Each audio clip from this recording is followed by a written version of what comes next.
Hello and welcome to South Asia Chat, a podcast series brought to you by the Institute of South Asian Studies at the National University of Singapore. I am Raghaw Khattri, research analyst at ISAS, and I will be your host for today's episode. Prime Minister Narendra Modi took oath as the Prime Minister of India for the third time on Sunday. Although he is back in office, things are very different this time around. His party, the BJP, managed to get 240 seats, missing the majority mark of 272 by 32 seats. As a result, Prime Minister Modi would need support from his allies to keep his government running. This is particularly interesting as Mr. Modi has never needed the support of any allies in his political career, be it as the Chief Minister of Gujarat or Prime Minister of India. Since this is uncharted territory, many are wondering how the next 5 years would be like, especially in terms of foreign policy. To discuss this, we have with us Professor C Raja Mohan, visiting research professor at ISAS and non-resident distinguished fellow, Asia Society Policy Institute in New Delhi. Professor Mohan is India's leading commentator on India's foreign policy, and he writes a regular column for the Indian Express. And he's also on the editorial boards for a number of Indian and international journals on world politics. Welcome, Prof. Mohan. Great to be here. Thanks, Raghav. Yeah. Prof. Mohan, broadly speaking, what continuities or changes will we see in the new coalition government's approach to Indian foreign policy? Look, mostly, countries don't change their foreign policies with the change of governments. It is because the circumstances like geography, history, and the templates that are set by over a period of time, they don't change radically, unless, of course, there's a revolution within or a fundamental change in the neighborhood or the international system. That is, foreign policy will change when there's a revolutionary change within, or the external circumstances change that you need to address in dealing with those new issues that arise.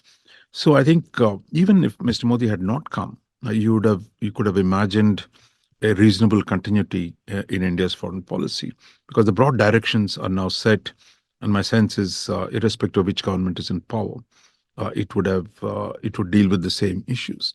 But of course, the style, that will change. The capacity to deliver on agreements will change depending on how strong or weak you are inside the government. And also, if you're a very weak government, then how the outsiders deal with you would also change. So he's come back with a reasonable majority. His coalition allies like TDP and JDU in Bihar, they're not going to challenge his leadership on foreign policy. So my sense is there will be significant continuity, and the reappointment of Dr. Jaishankar as India's foreign minister also points to continuity rather than any big changes that India wants in foreign policy. But of course, things could change. I mean, if you have a big war between US and China, or a conflict in Europe deepens, then we are in a different place. All right, that's insightful, Prof. Mohan. Prof. Mohan, in his second term, there were many efforts by the Prime Minister to make foreign policy relevant in domestic politics. How did that play out in the elections? And going forward, do you think that this trend will continue? I think one of the interesting things Mr. Modi has done in his first 10 years is really to take foreign policy back to the people. That you could see in the Nehru years, for example. I mean, there was a lot of interest. I mean, you would see Mr. Nehru driving down in Delhi streets in an open jeep with the visiting leaders, and visiting leaders would spend almost 2 weeks in India. So there was a different style to way diplomacy was conducted in the 50s. But I think by the 90s, it had largely become bureaucratized. Visitor would come, simply stay in Delhi for a day, barely do a couple of meetings, issue a declaration and get out. So I think that what Mr. Modi has done is really to take the visiting leaders to cities outside Delhi, to show them the rest of the country, and as well as draw the local governments and actors involved into making diplomacy, because he saw it as a political utility for himself, of course. But that has, I think, drawn a much wider constituency into the discourse on foreign policy. When I, as a scholar of international affairs, I find there's never been so much interest by the Indian public, especially among the young, on how India is dealing with its external relations. And we saw the G20, which was held in so many cities, to showcase Mr. Modi's international leadership. But I think, though it was motivated by personal political considerations, but it also has a larger effect that it has drawn a wider community into the debates on foreign policy. How do you see the new government engaging with great powers, such as China and US in its third term? Look, I think China US, the nature of the relationship today is the principal question, not just for India, but for much of the world. And it's not limited to the security issues because US and China are today at odds with each other in Asia and a range of other global domains like outer space on the nuclear issue. But it's also an economic contest that there is actually a serious tension between US and China, while the big economic partners, both of them are also locked in a struggle for economic supremacy. And finally, there is also a competition over technology. That the emergence of new technologies like semiconductors, digital, artificial intelligence, in all of this, there is a vigorous competition between US and China. So what we have then is an all-round intense competition between US and China. Now, how India used to deal with it in the past was really India's tendency was to avoid getting into the conflicts by taking a non-aligned position or neutral position between the major power conflicts. The big difference over the last few years has been India is now locked in a conflict with China. Uh, that is, actually, India has its own relations with China have deteriorated. The two sides are locked in nearly a semi-permanent military confrontation all along the Indo-Tibetan frontier that stretches from eastern Himalayas to from northwest of Himalayas to southeastern Himalayas. So there is actually today a line of confrontation. And since 2020, when the Galwan incident took place, India and China have had a series of military conversations, but they've not been able to solve those issues. And there is no other political dialogue today between India and China.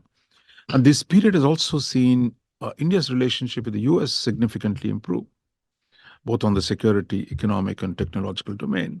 So what you have is that, unlike in the past today, India is locked in a direct conflict with one of the superpowers, that is China.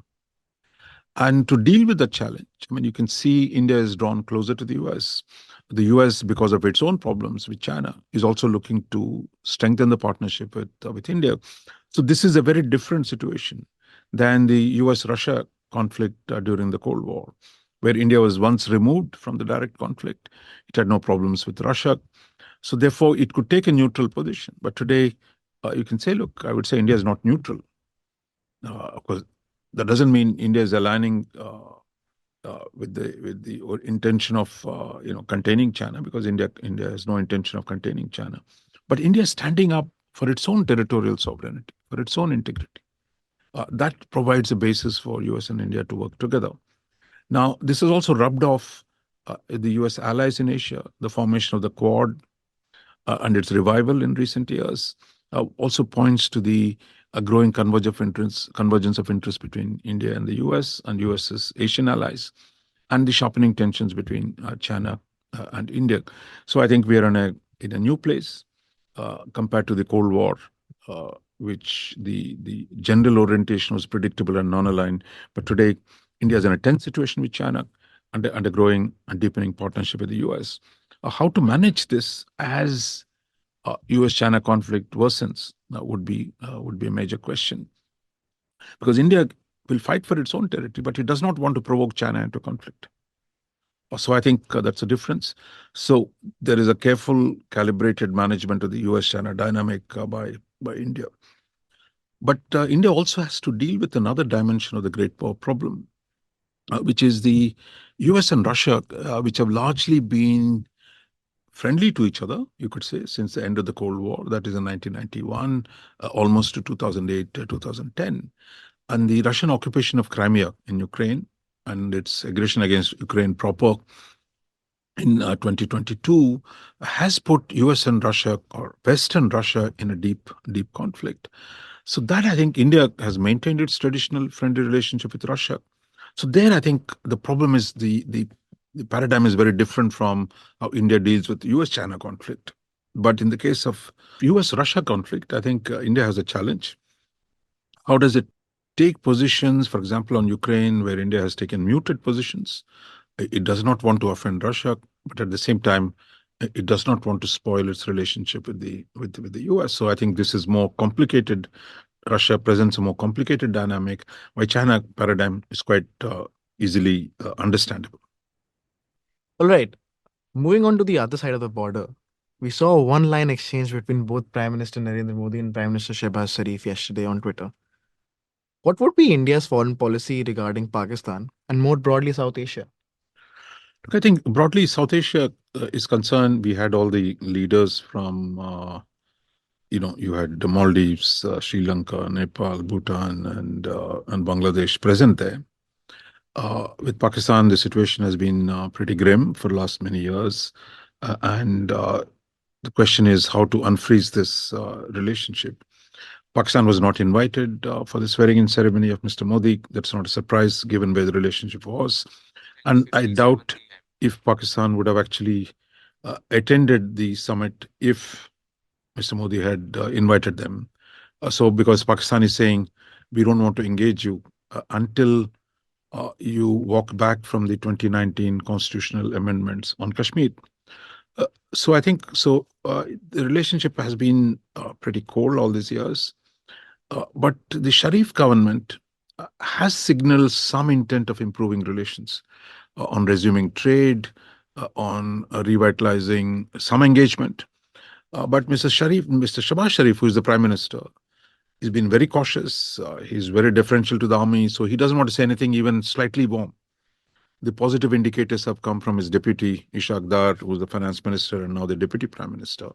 So Mr. Shabazz Sharif is not the one framing, I think, the policy towards India. So his tweet uh, felicitating the PM Modi was a pretty banal, and Mr. Modi's reply was also equally curt and banal.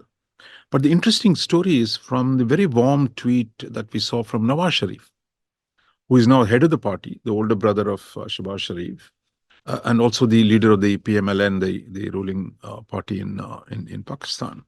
Mr. Nawaz Sharif has a long record of positive engagement with India, of wanting to revitalize the relationship. So he's talked about, look, both of us, we need to, find ways to peace and progress and prosperity. And Mr. Modi has also replied with a positive sense, but highlighting the security concerns that India has vis-a-vis Pakistan on cross-border terrorism, hinted. So I think I'm quite hopeful that the back-channel talks between Indian security establishment and the Pakistani military establishment, these talks always go on, and sometimes they produce results. Like we saw in February 2021, we had a ceasefire agreement, which no one was expecting. So I suspect that there is some room here to pick up the threads from that agreement. Pakistan will have to walk back a little bit because its whole position is that we won't talk to you till you change everything in Kashmir. India is saying, look, let's start afresh. So the question then becomes, how do they position themselves?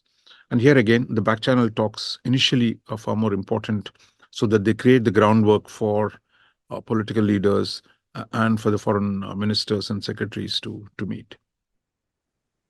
Right. Finally, what would be the approach of the Indian government regarding its Middle East foreign policy? Look, I think Middle East has been one of the regions where Mr. Modi has actually changed India's foreign policy. But we started by saying change is not often. But in the case of the Middle East, uh, what Mr. Modi did was to shed a lot of the historic hesitations. For example, owning the relationship with Israel. Well, it was the Congress government in early 90s that normalized relations with Israel. There's always an arm's length, at least in the public and political domain. Mr. Modi has changed that. Second thing Mr. Modi had done in the last 10 years is really to transform the relationship with the United Arab Emirates and Saudi Arabia, the two leading countries of the Gulf. And I think this transformed relationship has been beneficial for India, both on the economic domain as well as on the political domain. And the fact that these Gulf countries, at least some of them, our normalizing relationship with Israel, provided a nice context in which the Arabs, through the Abraham Accords sponsored by the US, were improving ties with Israel. And for India, then, there was no contradiction between having good ties with Israel as well as with the Arabs. But I think what has changed is the problem has been the Gaza war, where you have the brutal attack on October 7th against Israel, and Israel's counteroffensive, which is now more than 7 months old. It has, you know, continues with a lot of deaths in the Gaza Strip. So I think this has created a messy, complex situation. So what India is saying is basically a threefold position. I think it stands in clear opposition to terrorism of the kind that Hamas employed against Israel. Second, it continues to support the Palestinian statehood and a two-state solution. And don't forget, India was the first country to recognize Palestinian state. So I think India has a lot of goodwill for Palestine, and Palestine too. There's a lot of goodwill for India. And third is the India also urges Israel to follow the laws of war, that you can't do things violating the humanitarian code of conduct that the modern international law prescribes. I think this is the threefold position that India is taking. And I think India will broadly hold on to this position. And India will hope that if actually the Americans can engineer a ceasefire, if there is new talks for the reconstruction of Gaza in the coming weeks or months. Let's hope, all of us hope for that. And if that happens, then I think India will have a lot more positive contributions to make beyond merely taking a formal position, a diplomatic position on the current situation. Thank you so much for the wonderful insights, Prof. Mohan. Thank you. It's wonderful being here with you, and thank you for inviting me. You were listening to South Asia Chat. To learn more about our work, please visit us at isas.nus.edu.sg. You can also get updates from our social media platforms. We're on Facebook, Instagram, LinkedIn, and Twitter.